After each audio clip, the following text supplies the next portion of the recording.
guess we're ready to roll. Hello, everyone.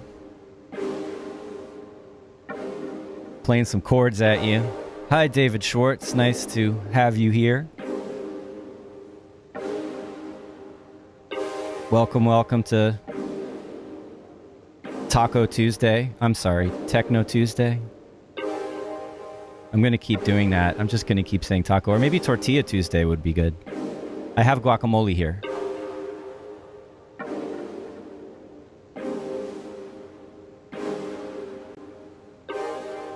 Hello. Welcome to our stream on 343 Labs. Yet again, every day, 1 o'clock, without fail, right? We're doing 343 Labs TV, and this is my time to hang out with you guys and make techno, etc.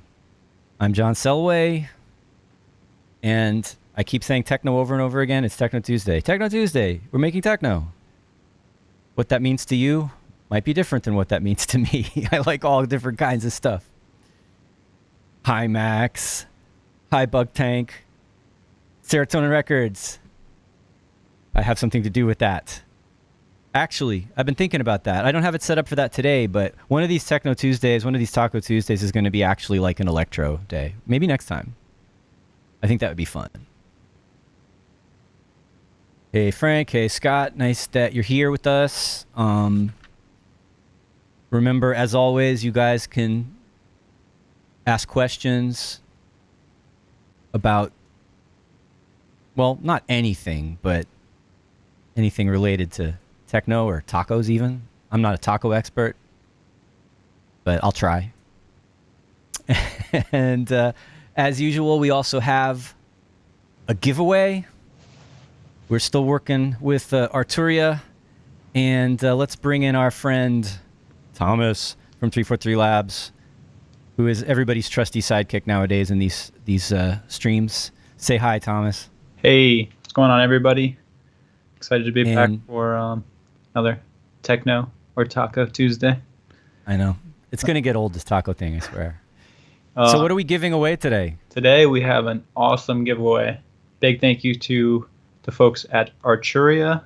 We are going to be giving away a V7 collection, which is a great, collection of analog modeled synths. John, knows quite a bit about them. I'm a huge fan of the entire bundle myself. So one of you lucky viewers out there will be taking that home today at the end of the stream. I'm going to put the link in the description, or in the chat, I should say, in just a moment. So look out for that. Look out. Look out. You better watch out. And yeah, hit the link and enter the contest, and good luck. Oh, yeah. To all of you. Exactly. Because, yeah, the Arturia synths are pretty cool. And, I've been using them a little bit here and there, and we use them in the synthesis and sound design for producers course that I do for 343 Labs. And, yeah, I have some going on here and what I'm working on today. Let's see what's going on with the chat. Let's make techno. Yes, taco techno. And hey, Andrew Duke. Andrew Duke is old school. He's been around from the beginning. Props to Andrew. And nice to see you hanging around the 343 Labs chat.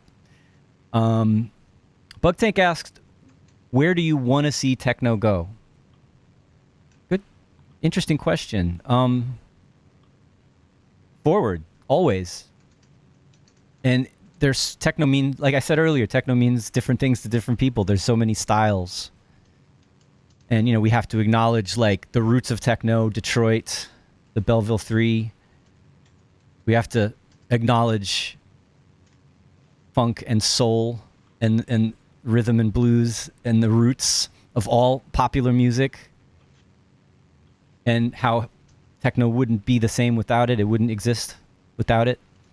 I want to see it grow in every direction all at once. I want to see it expand, and whether you're into musical techno or melodic techno, whatever people are calling it, which is like, trance, but good sometimes. And then, or if you're into industrial clanging cavernous warehouse noise. That's fine. It's for me, it's all part of the same universe.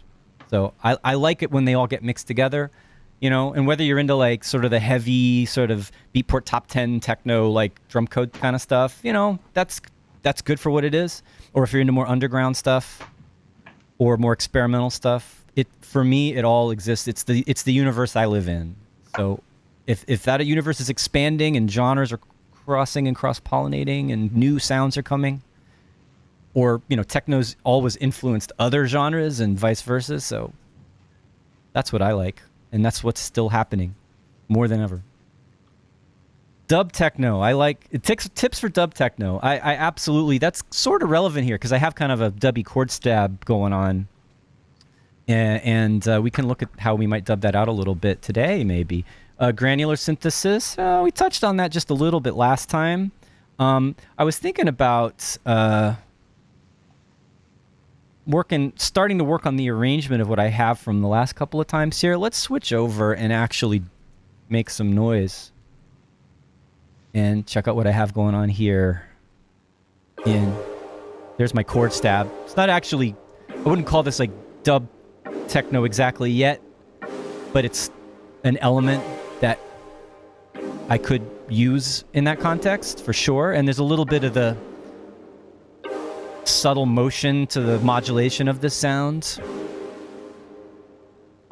This whole thing started out on the first Techno Tuesday where we had all the crazy technical difficulties, and hopefully we will not have those anymore. This all started out as like heavy banging,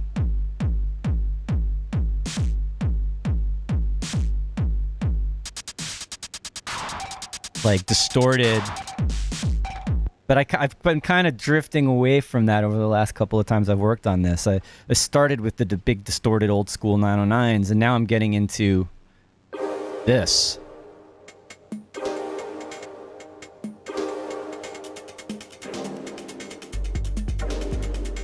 A little more fluid, syncopated, slightly organic feel to the percussion with these floaty chords.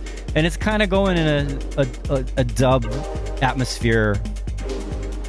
Although I still have some tough drums to put underneath it. Not quite as blown out.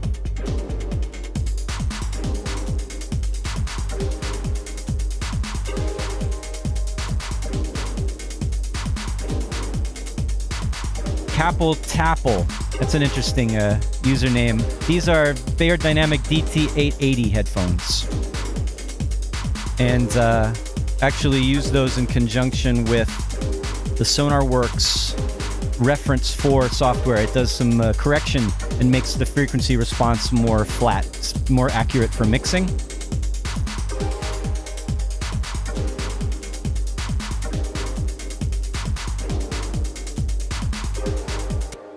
Andrew Duke, yeah, if my kick drums were to sound as good as a Thomas Heckman or Leo Anabaldi distorted kick, then I know I'm on the right track. You are absolutely right. Those guys know what they're doing.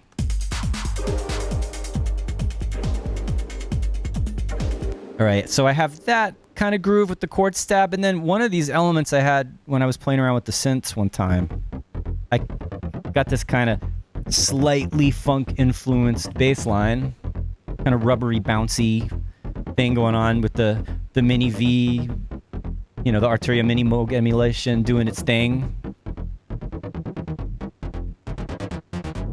And I realized that I transposed the synth and the new chords that I did to work together, and I kind of like this vibe together.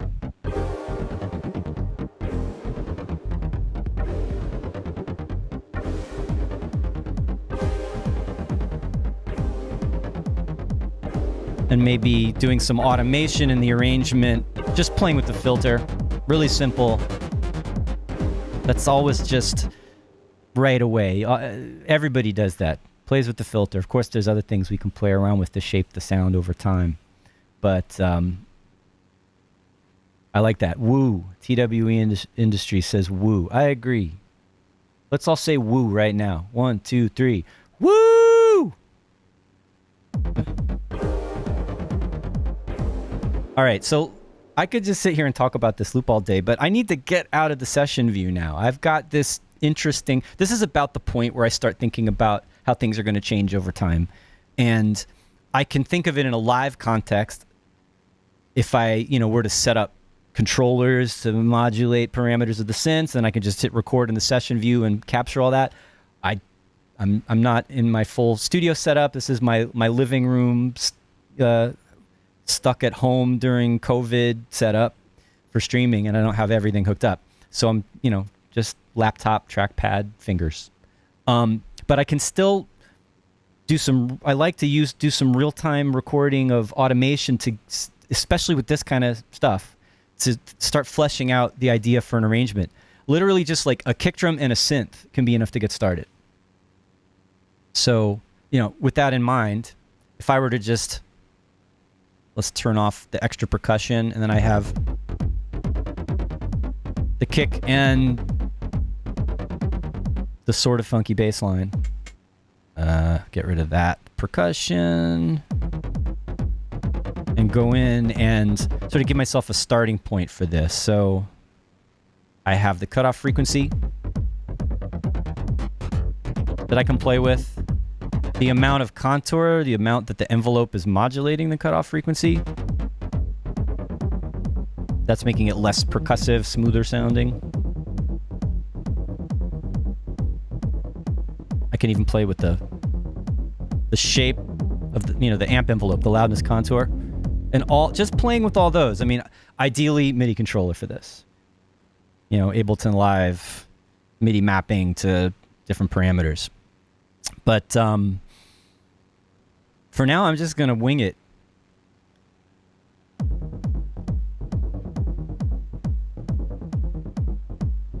That's going to be my starting point, just kind of low and not too bright.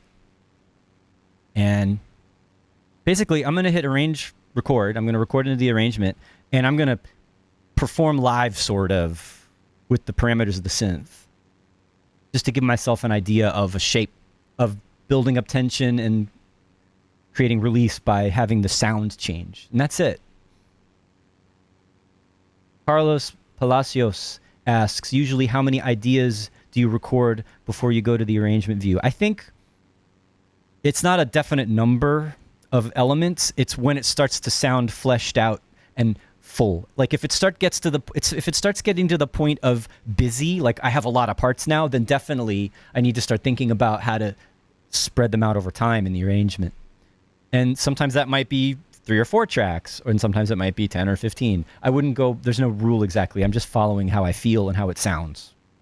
All right, in this case, I've just got to, I don't like to have too many layers. I like to have a few elements that sound big and that are expressive rather than many, many layers. But there are, of course, styles of music where you want those layers. For me, I like this approach for this style, more simple. All right, so I'm just going to hit record, and I'm not going to care too much about being perfect because I know I might mess up.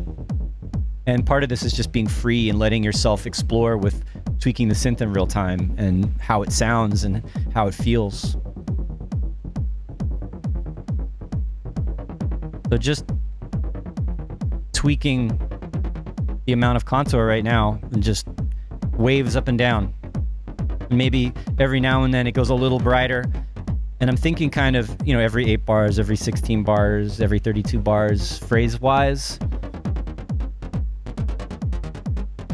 But then sometimes not. Sometimes just letting it do what it feels like it needs to do.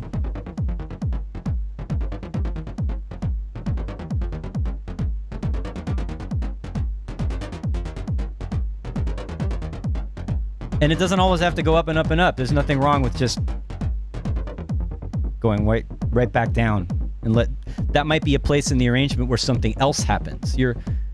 So I created tension over however many bars that was, and now it's back down, and then I can be imagining in my mind, all right, if I was performing live, that might be where I trigger another clip to start. It's another section.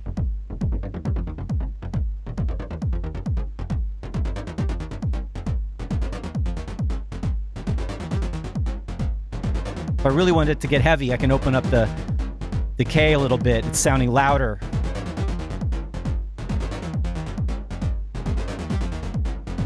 I feel like I want it to go even heavier now.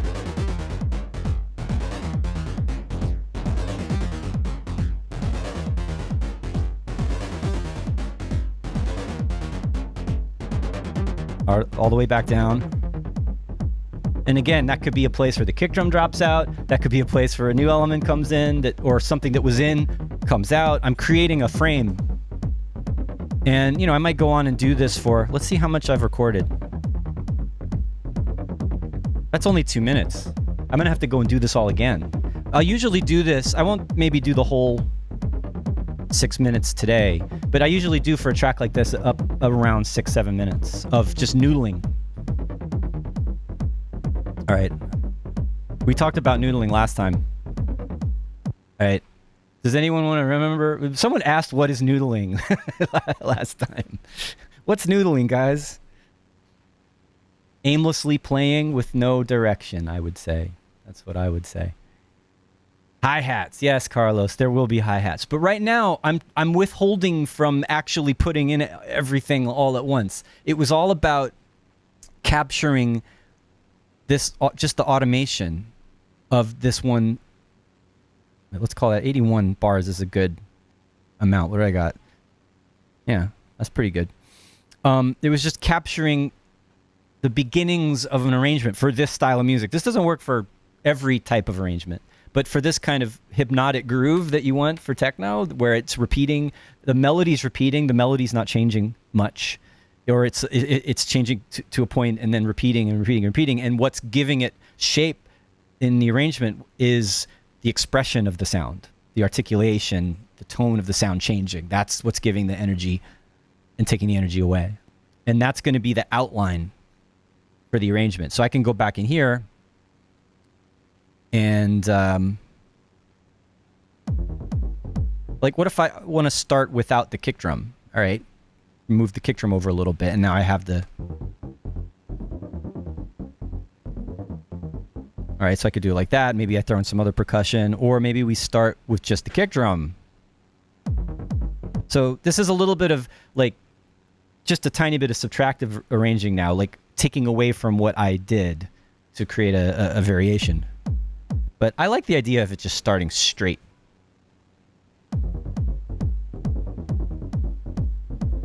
And then we have these 32 bars where I kind of built it up. And then you can know where when the filter drops down right there, you can see it. When the cutoff goes down, maybe that's just right where the kick drum drops out. So I'm kind of following the automation, and I can see, oh, that's a place where something needs to change.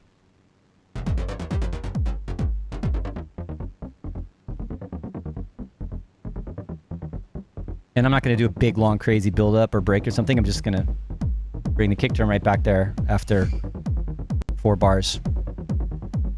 And then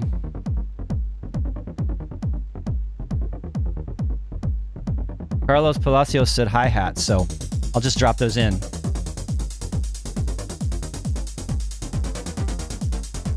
That may be coming a little sooner. Let's see.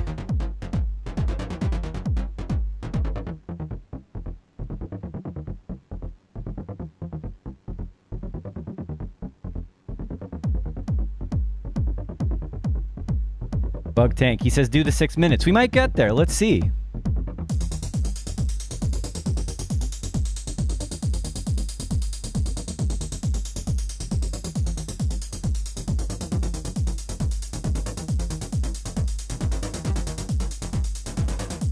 What's the next drum pattern I have? Bringing in the clap. So, you know, I already have all these drum variations in the session view. And again, in a live performance situation, I would just be triggering them at will where I want them.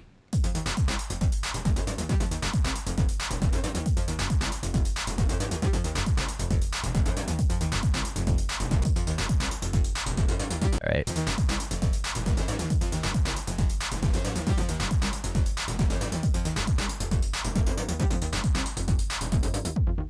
All right, here I think I have some decisions to make there after 64 bars. Let's see. What should I do next? Now, I forgot. I got all into this bass line groove, but I also have this deeper chord thing, which is totally going to change the vibe of this. It's going to go from like rocking bass jam to like floaty, dreamy, la la. But maybe that's okay. Let's see what happens if I put that in there from the beginning. I don't want that in the very beginning. Maybe it'll work if I drop it in where the kick drum first drops out. Let's see. There, right at bar 33. It's going to be sort of surprising. It's going to change the vibe, but sometimes that's good. Sometimes I like a little sudden, like, whoa, that's not what I expected.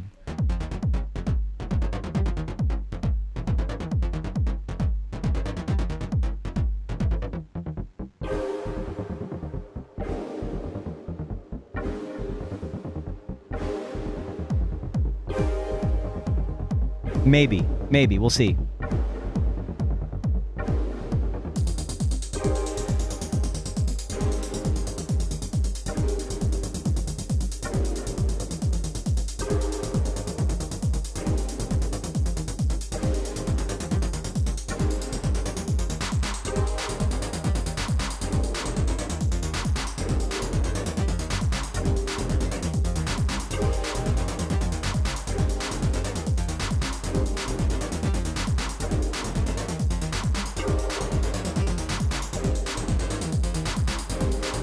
Just listening right now.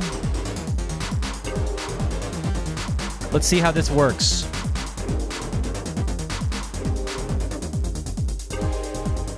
All right, something's got to change there.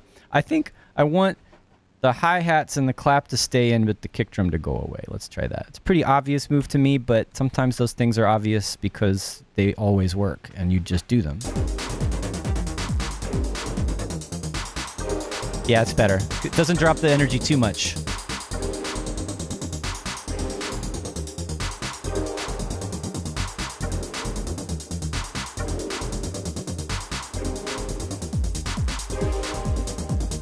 All right, maybe. Has this one got the ride in it? All right.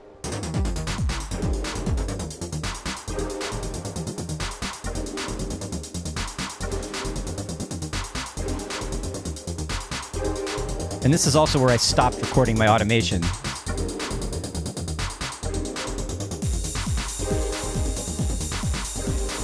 That ride cymbal takes the energy way up, doesn't it?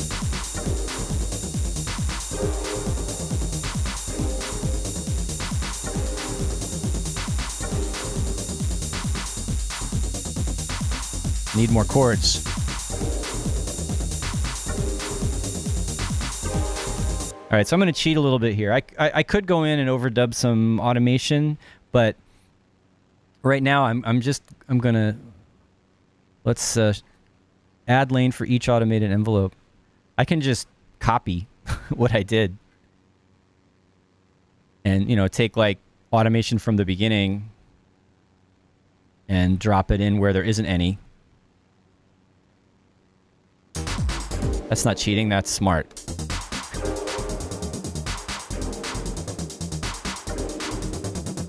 Just add in a couple of breakpoints to shape it so it's a little bit different in this transition.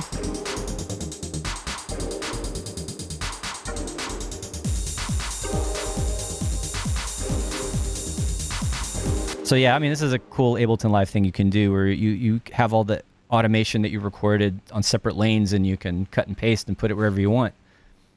Just be careful about like start and end so like it follows the phrase, then, you know, the number of bars.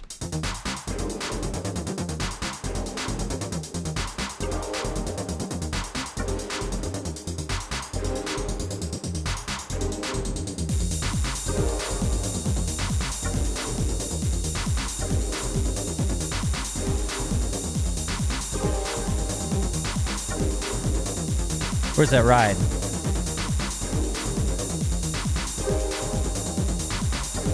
I always used to like to tweak the pitch of the ride cymbal up and down on a real 909, so I'm going to do that here. I'm going to do, where is that? Tuning.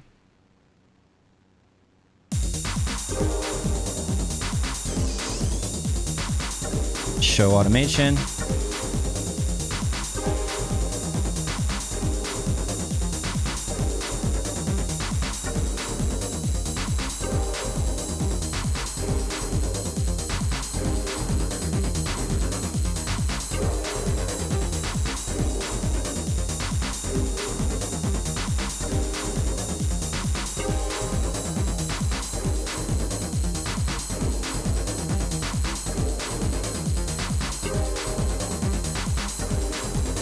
think that's a good place for the ride cymbal to come out.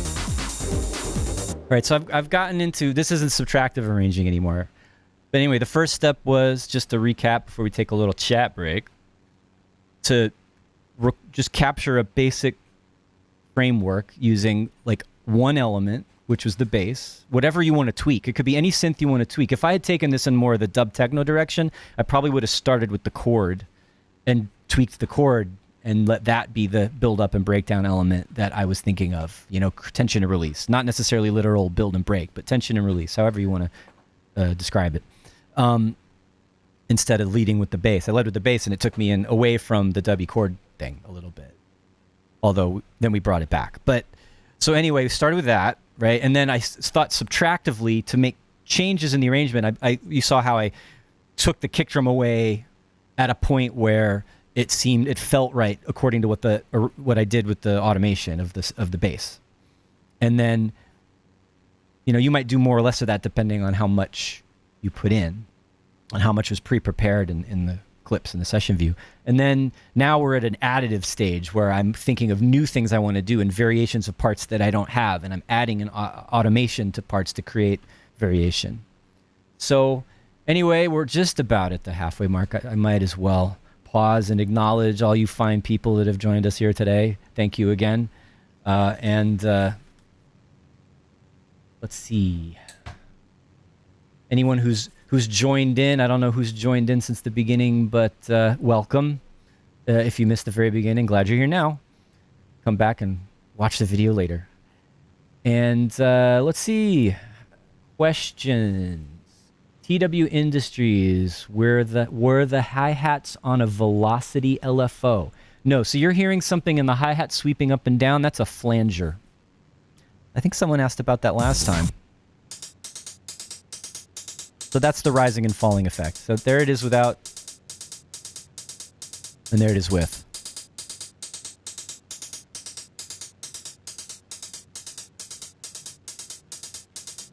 All right. So yeah, that's what's going on with the hi-hat. And there's also, I mean, I didn't program any, I don't think I programmed any, yeah, there's no velocity difference on the hi-hats, but it sounds like it's pumping up and down a little bit because the whole kit is distorted. So whenever the kick drum hits, the hi-hats sound like they're ducking a little bit just because of the distortion and saturation.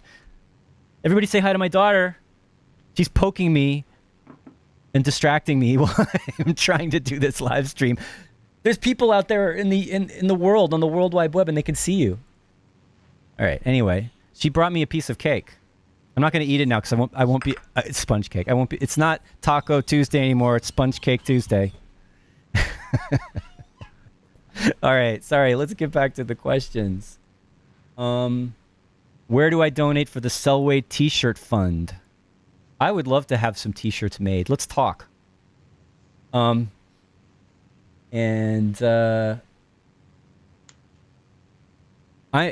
Duque now. Abe Duque. Oh, here's the other one. Say hi, Otto. This is just life now, right? They're so intrigued by this. They want to know, what's Daddy doing? Why is he kicking us out of the living room and telling us not to use the internet right now? Like, Otto wants to be a live streamer. He likes playing Minecraft. Are you going to start a Twitch channel when you're old enough? Okay. You're getting hugs from people. Wow, thanks. All right, let's look at some serious questions. Let's get back on track now. When arrangement and structure are finished, would you export and mix in a separate session? Usually not. Sometimes, but usually not. It depends. I feel like I'm able to get Ableton Live to sound good enough for me. Just using, you know, even sometimes just using the built-in plugins, the native devices, but also lots of third-party stuff like FabFilter, etc. And I think the most important thing is your ears and your skills and good monitors, good monitoring, or headphones, and just listening. You can get good results out of anything. You don't have to. But then sometimes, if you're, I have taken audio stems and mixed them in other programs. Usually if I wanted some kind of like console emulation, like the Harrison Mix Bus has a really nice, rich, warm analog console emulation. So if you want your mix to sound like that, then it makes sense. But I feel like, you know, for this kind of music, I'm using distortion and saturation all the time, and good quality compression to give it that glue and that richness and thickness. Anyway, I caught Thomas sleeping. How's it going? You're back on. Good. Active chat today. A lot of people in here on the stream, which is awesome to see. Good to see Abe in here, Max, Satney, a couple people from the 343 team, and then a bunch of people who've been tuning into all these live streams. Glad to see you guys back. We got a good crew. Yeah, you've been nailing it. You've been keeping up with the chat and getting through all the material. Took a break at the exact right time. So kudos to you. Yeah, I got to say, TAETRO gave us the nice guide on how to be a good streamer, and it's working. So props to TAETRO for leading the way and showing us how it's done. And also, one thing that helped a lot for me this time, which I fixed since last time, is I had the little chat I've got going, the embedded chat that I'm looking at. It was hiding questions. It was hiding chat after like a few seconds, so I was missing them. And now it was set wrong. And now it's just, I can go back and see what someone said a little while ago, and amazing. It's working. Yeah. Yeah, it seems to be working good. So aren't we talking to everything? And that's exactly what I wanted to do. You go right ahead. Perfect. So, we've been doing these 343 TV live streams, and, the big host behind it all is this electronic music school called 343 Labs, which is, this is being hosted on their YouTube channel, but besides providing all this great content at the end of it, both directions are totally good and valid. And I mean, I know even though I do a lot of my own sound design, I also almost as much use whatever presets are in the synth and just play and make music because I'm a musician first. So that's it's like a synthesis course with music first, and knowing what your options are and using these instruments better. That's kind of the philosophy. So if any of that sounds interesting to you, if you want to get a little deeper and have more understanding of possibilities in synthesis and sound design, check out the course. All right. Let's acknowledge the chat one more time and look for some questions. Where can I find resource? I can't read very well on the screen. Lightning Tree. That's awesome. Nice name. Where can I find resources on making electronic music in iOS? So I'll be honest, I haven't done a lot with iOS. I'm curious about it myself. Maybe we can look this up. There's a couple of YouTube channels. There's a couple of guys that do videos on YouTube that I've been watching. I'm blanking on the names right now. Maybe I can get a link to you somehow. That are really good at looking at all the different possibilities, and they do like reviews of software and things like that run on iOS. So we'll have to research that one and get back to you. But I'll tell you what my favorite app is for iOS, and that's Borderlands. It's a granular synth sampler that's just incredible. So look at that just for a start, just to play with sounds. It's really amazing. What else have we got? What does less is more mean? How many elements in a track is good enough? Well, for me, less is more is going to be fewer instruments, not too many layers, and having each of those instruments, each of those sounds that I'm using, be strong and fill up what I need in terms of, the musicality or the tone, or, so, I mean, one kick drum could be enough if that's what you want. So if someone knows anything about hardcore techno and Mark Pain and like some classics from the 90s, there's this track, it's like under the name of Pill Driver, and the whole thing is one 909 kick drum through distortion and a filter and nothing else. And it is incredible. One kick drum completely rocks the party. One. So that's less is more. And, in my case, I don't usually just make a track out of one kick drum, but I don't go crazy on layering a lot. I like to have one sound that fits. And then the other thing about being sort of limited in terms of numbers of instruments is there's less to keep track of. If you're doing stuff like automating, and then when and having lots of parameters changing over time, if I've only got one or two instruments to take care of as opposed to 8, it's easier. It's simplifying my workflow, and that's another good reason to sort of think less is more in terms of your composition and the structure. So Andrew Duke, Terrence Dixon has an early techno track that is literally just a kick. Yeah, exactly the kind of thing I'm talking about. And basic channel, absolutely. Actually, let's go that way a little bit. All right, I've got this, kind of pumping, funky techno groove going on here, but let's approach it in a different way and unsolo my hi-hat so we can actually hear something. All right. I'm actually just, I don't know, I'm tempted to wipe all this out. I don't know, let's save it first. Save as Techno Tuesday 2. All right, and then I'm gonna erase everything and go back to the session view. And let's concentrate on these chords. And I'm gonna try to make this go in a more kind of dub techno direction. Hey, John. Do you see what's going on behind me here? No, not my children are now stars of Techno Taco Tuesday. Oh. They are in it. They might as well just be dancing in here. I should turn the music on and they should just dance around because, like, Techno Dance Party Tuesdays. That's right, with kids. Yes. All right, so let's. Were you going to say something? No. I was just gonna say, if you're hopping back into live, let's switch over so everybody can see what's going on there. Oh, thanks for the reminder. Yeah, no worries. That's why I'm here, man. They don't want to look at you. They want to look at my screen. Yeah, exactly. Actually, I should turn my camera off. No one wants to look at me either. All right. So here we are. I'm going to kind of start over again. Let's reset, and let's focus on these chords. And, it's already got this kind of classic deep chord stab thing going on. And there's some variation. If you were around for the last one, you might have seen how I was using the LFOs to kind of sweep things up and down. So every time you play a chord, you'd hear a little bit different tone because you can see that, it's moving through this wavetable, and every time it's at a different wavetable position, we're hearing different sounds. It's also being modulated by an envelope.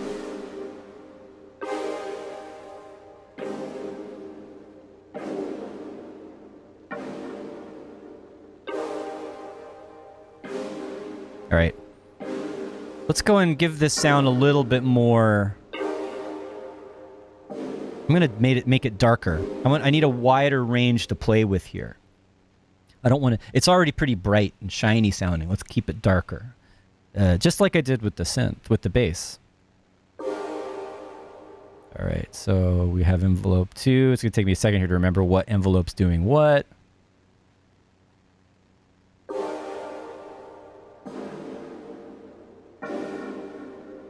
I think it might be envelope 2 that's doing. Envelope 2 or envelope 3? Come on, Arturia interface.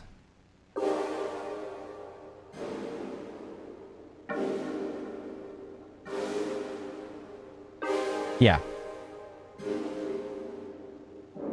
And then we have our second filter. That's nice. Now we're getting like deep and aquatic. Give it a little more. So that seems to be like a nice starting point. And I've got kind of a deep, softer 808 kick. But it's real long. It's got a long decay on it. I want like a, gosh, the hard wax term would be reduced. Anybody know what I'm talking about? I want a kick drum that's not too long and bassy. I want to kind of have it just be more of a subtle.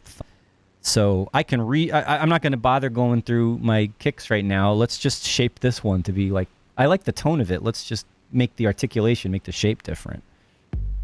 I'm going to switch over to classic so I get the ADSR.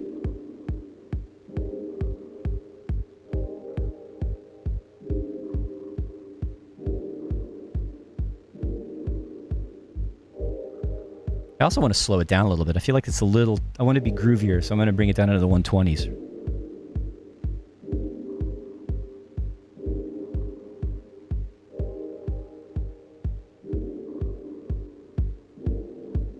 And let's...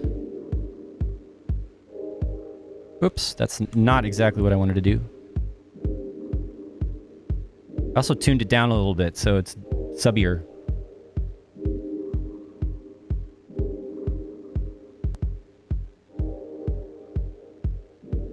And I have some toms here. I wonder... All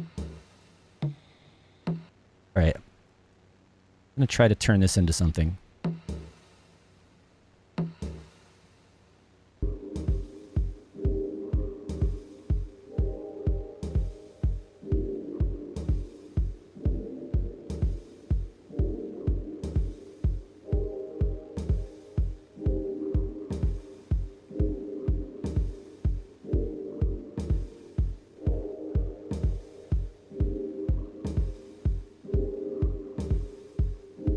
All right.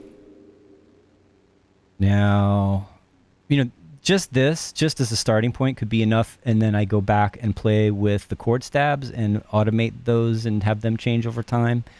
I kind of want a little more richness in here, and I want some more depth, and I think I need bass. I mean, we're talking about dub. We need some more bass. So, what should we do?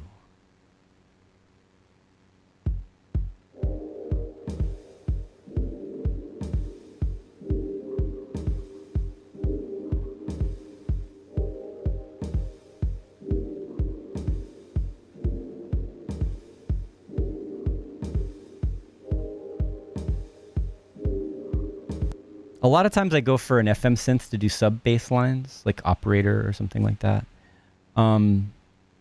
That's the fast way. But actually, I'm just going to use, since we're using Arturia plugins, let's use an Arturia plugin today. And I'll just go in for another mini V because it's simple and fast and it sounds good.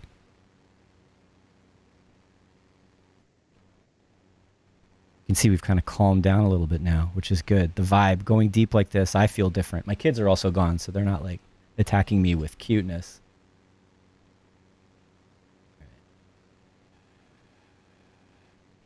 I just know I'm going to start with a filtered square wave just for now.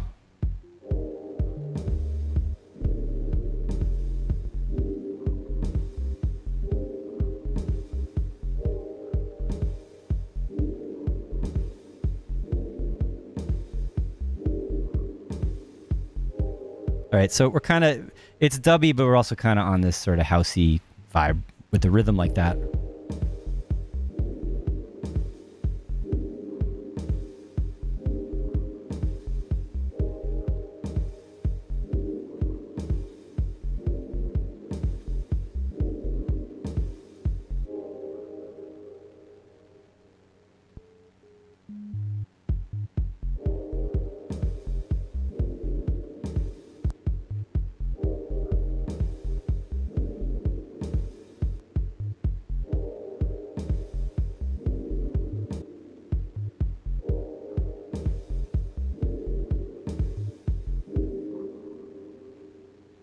Come on, get your act together.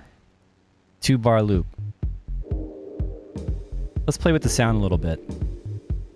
And right now it's simple. It's just filtered.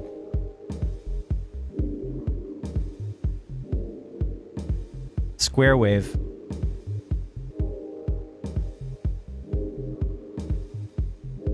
And I'm doing something a little bit kind of subtle now. So the cutoff frequency is pretty low and I'm emphasizing it, and we're only hearing it boost certain frequencies when the note I play is close to the cutoff filter. So it's kind of bringing out some overtones.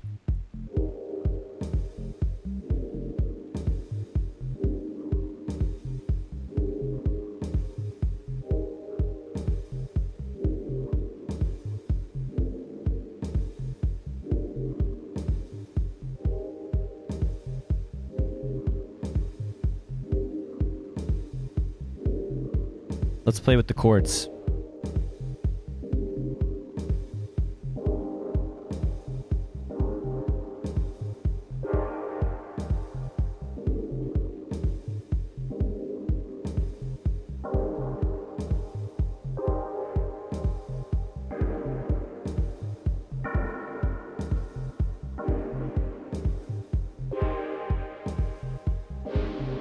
So just like I did, it's the same as with the tweaking the bass before, is I've got a couple of different parameters that I'm playing with. And then So there's that for motion. There's the motion with the LFOs modulating the wavetable. And then I also have my performance kind of motion of tweaking the knobs. And, you know, again, with a MIDI controller, you're going to get a lot out of, you know, having two hands on some knobs as opposed to one, switching back and forth with the cursor. And let's play around with echo as well. I mean, obviously, anyone who likes dub knows that echo is basically like an instrument. Like, just the delay itself is played and performed to create rhythm and texture and even musical parts. So this would be usually something you want to put on a return, so you can, you can send to it when you want it and then take it away when you don't want it. Let's make another return track. And I generally go to echo because it does a pretty knockout analog, you know, tape style delay. It's got all the character that you would want. Speaking of, sometimes I just use the echo just to do like tape saturation, emulation, and noise, and that actually, that's another thing. If you talk about basic channels, so much that they have this incredible detailed atmosphere. Like, all their sounds sound they're like in another world, and a lot of it is very careful effects processing and, you know, working with delays and noise and distortion. And so it can be interesting to just like run your whole mix through something that gives it a character. Let's try that. I'm going to put an echo. All right. That's on the whole mix. All the way wet. And I'm going to set it to time and turn the feedback down. The echoes, it's 1 millisecond. We're not going to really hear a delay.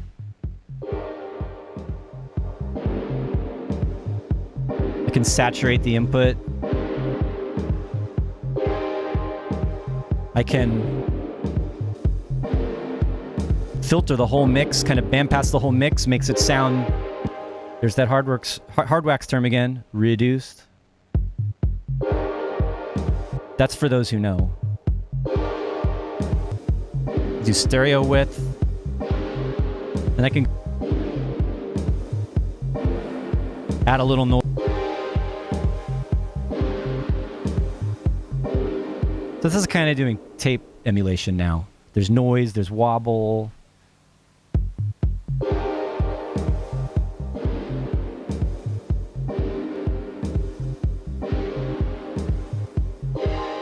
All right, we don't want to do feedback that's going to cause crazy phase cancellation, or not phase cancellation, but phase issues. And then let's do some rhythmic dubbed out delay on those chords. All right, so we're 100% wet. I'm actually going to keep the delays unsynced and unchained. Let your delays be free.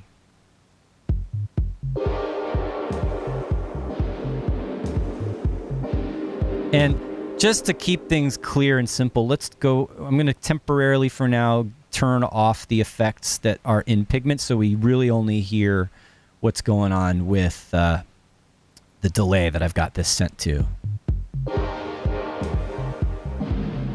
Oop.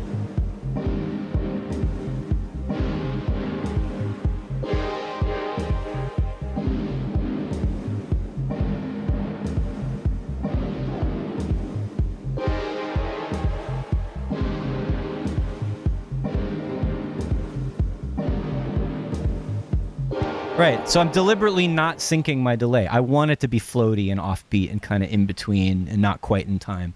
I like that it feels like it's sort of, you know, dizzy. And then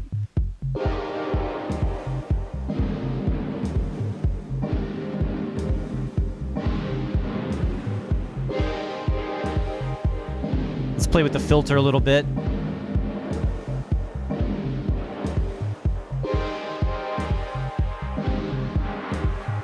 So doing that like more drastic filtering on the echo, it really separates it. You hear the chord stab and then you hear the echo is like another thing. and you're kind of tuning it, and it's a different resonance, and you're hearing different, almost like different notes in the chord. And that's a subtlety that, when you hear really good techno, it's like it's a chord stab and it's modulating, but when it modulates, even though the notes aren't changing that you're playing on the keyboard, you're hearing different frequencies coming out over time, and it sounds like there's a melody or a chord progression, but actually it's just the filters and the modulation of the sound and maybe of the effects.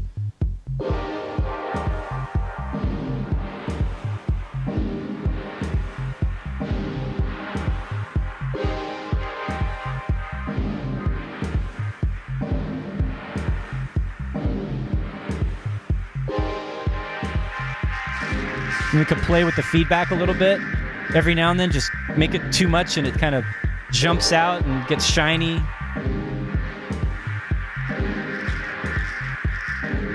So, your delay, like I said, in dub music is an instrument as well.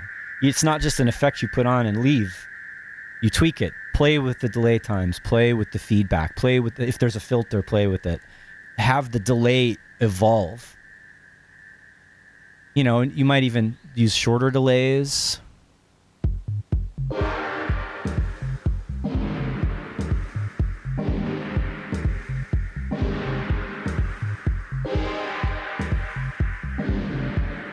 So definitely, that this is the dub weapon. Delays like this, that you can modulate the tone and that have character and that have real feedback so that you can make it, echo into a new sound, into distortion and back. Let your delays be free. I like that. Good one, Al Cochino. Thank you very much. Let's do it. And we're winding down now. I feel like we covered what we wanted to cover today. I got like 2 tracks out of this, or at least 2 mixes of a track out of this session. That I saved the other one with the arrangement with the bass line, and now I've got this deep version with the echo and the modulating chords and the new bass line. So yeah, this is great. Let's bring Thomas back on the scene and chat a little bit and acknowledge all of you guys again before we are out for the day. What's up, Thomas? Not much, but don't forget one of the most important parts at the end of the show is going to be announcing our giveaway winner for the Arturia collection, which I do have a winner for if we're ready to do that. Or you want to do some questions beforehand, John? Now let's wind them up. Let's take a couple more. I'll look for a couple more questions here before it's 1:58. We're down to the wire, but let's see. Yep. Great Mononoke. Oh yeah, my daughter's Halloween costume from last year. Yeah, thanks. Mom did a really good job making that costume. Is everything ascend to the echo?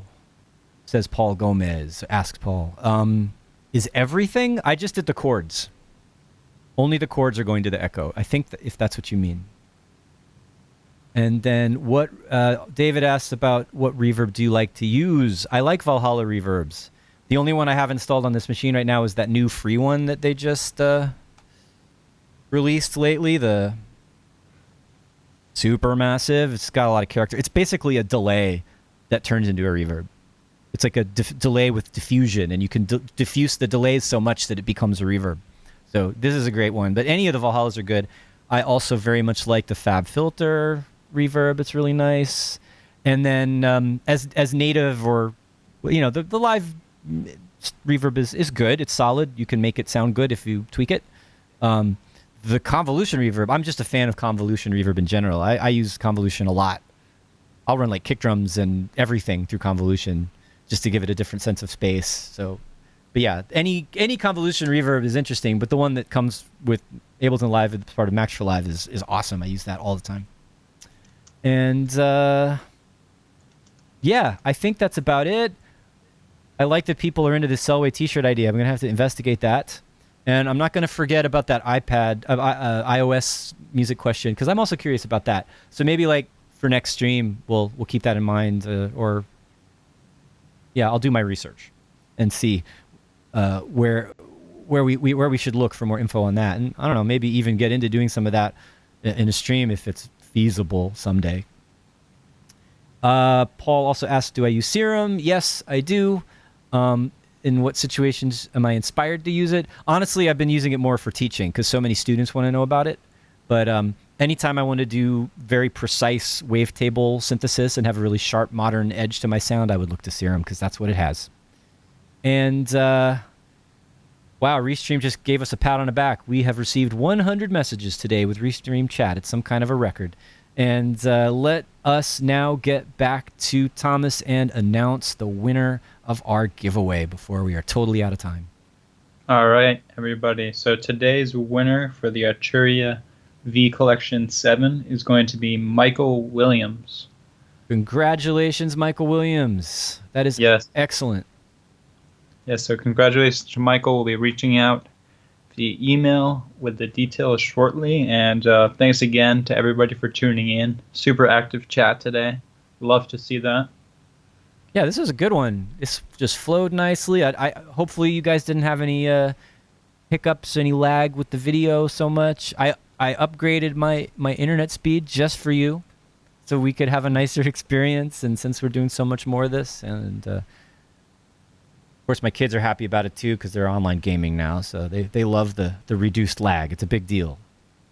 And thanks to all of you for joining us. We'll be back again next Tuesday with more tacos. I'm sorry, with more techno. Actually, no.